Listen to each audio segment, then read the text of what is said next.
desde José Manuel Estrada, ese gran hombre de la generación del 80, que desde esta misma ciudad advirtió a los políticos que si el Estado no respetaba a Dios, se habría de convertir en el Dios Estado.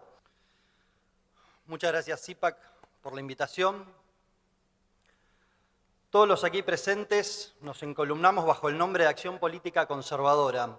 Pero ¿qué es lo que queremos conservar? Conservar el status quo, el estado de las cosas actual, el deep state, el establishment, el modelo de la casta, el partido del Estado, como sea que se lo llame, nosotros no queremos eso.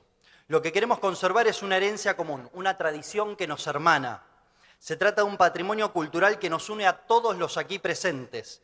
Es un fuego sagrado que custodiamos en conjunto, ya sea que hablemos de la gloriosa lengua castellana, la práctica y rica lengua inglesa o el idioma que sea. Es una heredad que protegemos desde climas tropicales o nevados, desde desiertos o bosques, desde ciudades o pueblos, desde montañas o mares, desde donde sea. Porque a pesar de nuestras diferencias que hacen de cada uno de nuestros pueblos un tesoro único, tenemos una herencia común. Es una herencia que nos llega desde Sócrates, que prefiere padecer una injusticia antes que cometerla. Desde los amantes de la sabiduría que rechazan a los sofistas que se vendían al mejor postor. Desde Aristóteles, que sostiene que el gobierno es legítimo cuando se orienta al bien común. Desde Aquiles, que prefiere ir a la guerra y morir joven dejando una fama imperecedera antes que quedarse en su pueblo y vivir una larga vida. Es una herencia que nos llega desde Cicerón, que sostiene que el derecho se funda en la naturaleza y no en la opinión de los príncipes, porque en tal caso sería derecho el soborno, la corrupción y el robo. Desde el profeta Jeremías, que revela al pueblo elegido que Dios escribió su ley en el corazón de cada uno de ellos. Es una herencia que nos llega de nuestro Señor Jesucristo, que nos manda dar al César lo que es del César y a Dios lo que es de Dios. Y nos propone que el fundamento de la autoridad no sea el hacer sentir a los súbditos el poder, sino el ponerse al servicio de todos. Es una herencia que nos llega desde San Agustín, cuando proclama que la ley injusta no es ley. Desde el juez medieval inglés Henry de Bracton, que enseña que el rey debe estar sujeto a la ley, porque es la ley lo que lo hace rey. Desde Santo Tomás Moro, que resiste hasta dar la vida contra las pretensiones del poder absoluto de aquel monarca que había sido su amigo, pero ahora quería gobernar también sobre las conciencias. Es una herencia que nos llega desde Isabel de Castilla cuando libera a España del yugo de los moros y también cuando ordena a sus súbditos que todos los indios fueran tratados con respeto y no sean esclavizados. Desde Hernán Cortés, cuando derrota al imperio azteca terminando con los sacrificios humanos y la opresión de los pueblos de la región.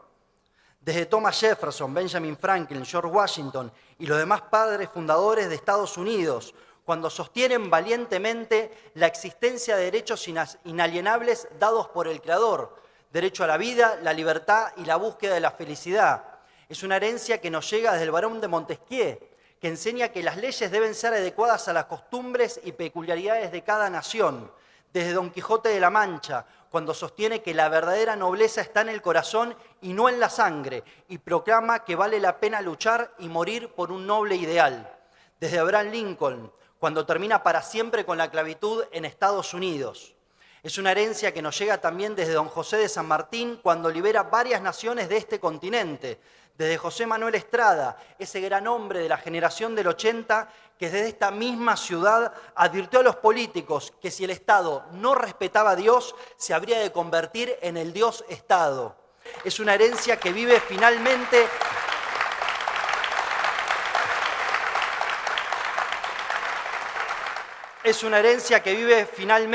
en todos aquellos hombres y mujeres del siglo XX y XXI que resisten a los totalitarismos, desobedecen las leyes manifiestamente injustas y arriesgan su vida, su libertad y su propiedad para proclamar la grandeza de nuestra cultura.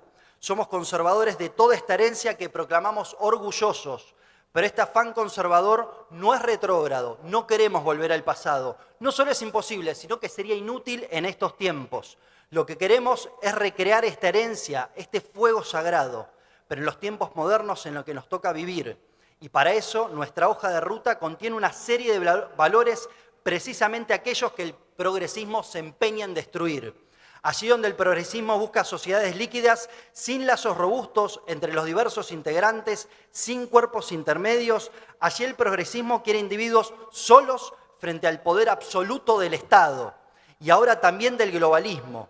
Allí mismo nosotros levantamos el estandarte de las familias fuertes, fundada en la naturaleza, escuela de virtudes que transmiten el legado cultural a sus hijos, que están orgullosas de sus antepasados y que sueñan con seguir poblando sus pueblos.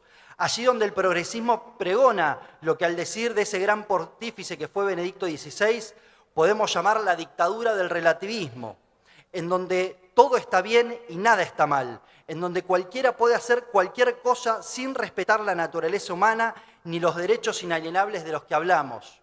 Nosotros levantamos la bandera de la moral natural, que propone la búsqueda de la virtud y no el fomento del vicio, la cultura del esfuerzo y no de la vagancia, la promoción del mérito y no de la victimización, la revalorización de la idoneidad y no de los cupos, la aceptación de la naturaleza y no la autopercepción constructivista, la búsqueda ferviente de la justicia y no la fiebre por los consensos. Allí donde el progresismo quiere nivelar para abajo, colocando todas las ideas bajo la categoría de opiniones, allí nosotros levantamos el estandarte de la verdad, proclamando que no da lo mismo, que no es igual una cultura que promueve sacrificios humanos a una que defiende el carácter único y repetible de cada individuo y la prohibición de su utilización como medio, que no es igual una cultura que denigra a la mujer que una que sostiene su igual dignidad con el varón. Finalmente, allí donde el progresismo promueve la censura contra los discursos de odio y las fake news, censura en la que no creían cuando eran minoría, pero de la que ahora, cual conversos, se han tornado en fervorizados predicadores una vez que cuentan con los medios de comunicación de su lado y los medios tecnológicos para intentarlo. Allí mismo nosotros levantamos la bandera de la libertad, porque estamos convencidos de la verdad y la justicia de nuestras convicciones y no tenemos miedo a una competencia libre con las demás cosmovisiones y propuestas, porque confiamos en el hombre. Ellos viven la moral política de Federico II de Prusia, que decía: yo tomo, yo saqueo, yo robo. Inmediatamente mis legistas encuentran para todo esto excelentes razones. Nosotros, en cambio, hacemos carne el preámbulo de la Constitución Nacional de nuestra Argentina, cuando invoca a Dios y no al príncipe como fuente de toda razón y justicia. Ellos quieren un paraíso en la tierra, siempre prometido, nunca conquistado, del que resultará garante el Estado y el orden globalista, promoviendo la proliferación de hombres cuyo Dios es el vientre y que corran detrás de la satisfacción de necesidades superfluas, de cuya oferta se hizo cargo por completo el mismo Estado y las entidades globalistas.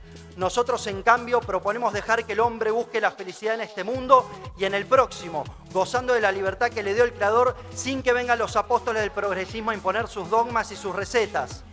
Contamos con todos ustedes para conservar esta herencia y asegurar la libre búsqueda de la felicidad.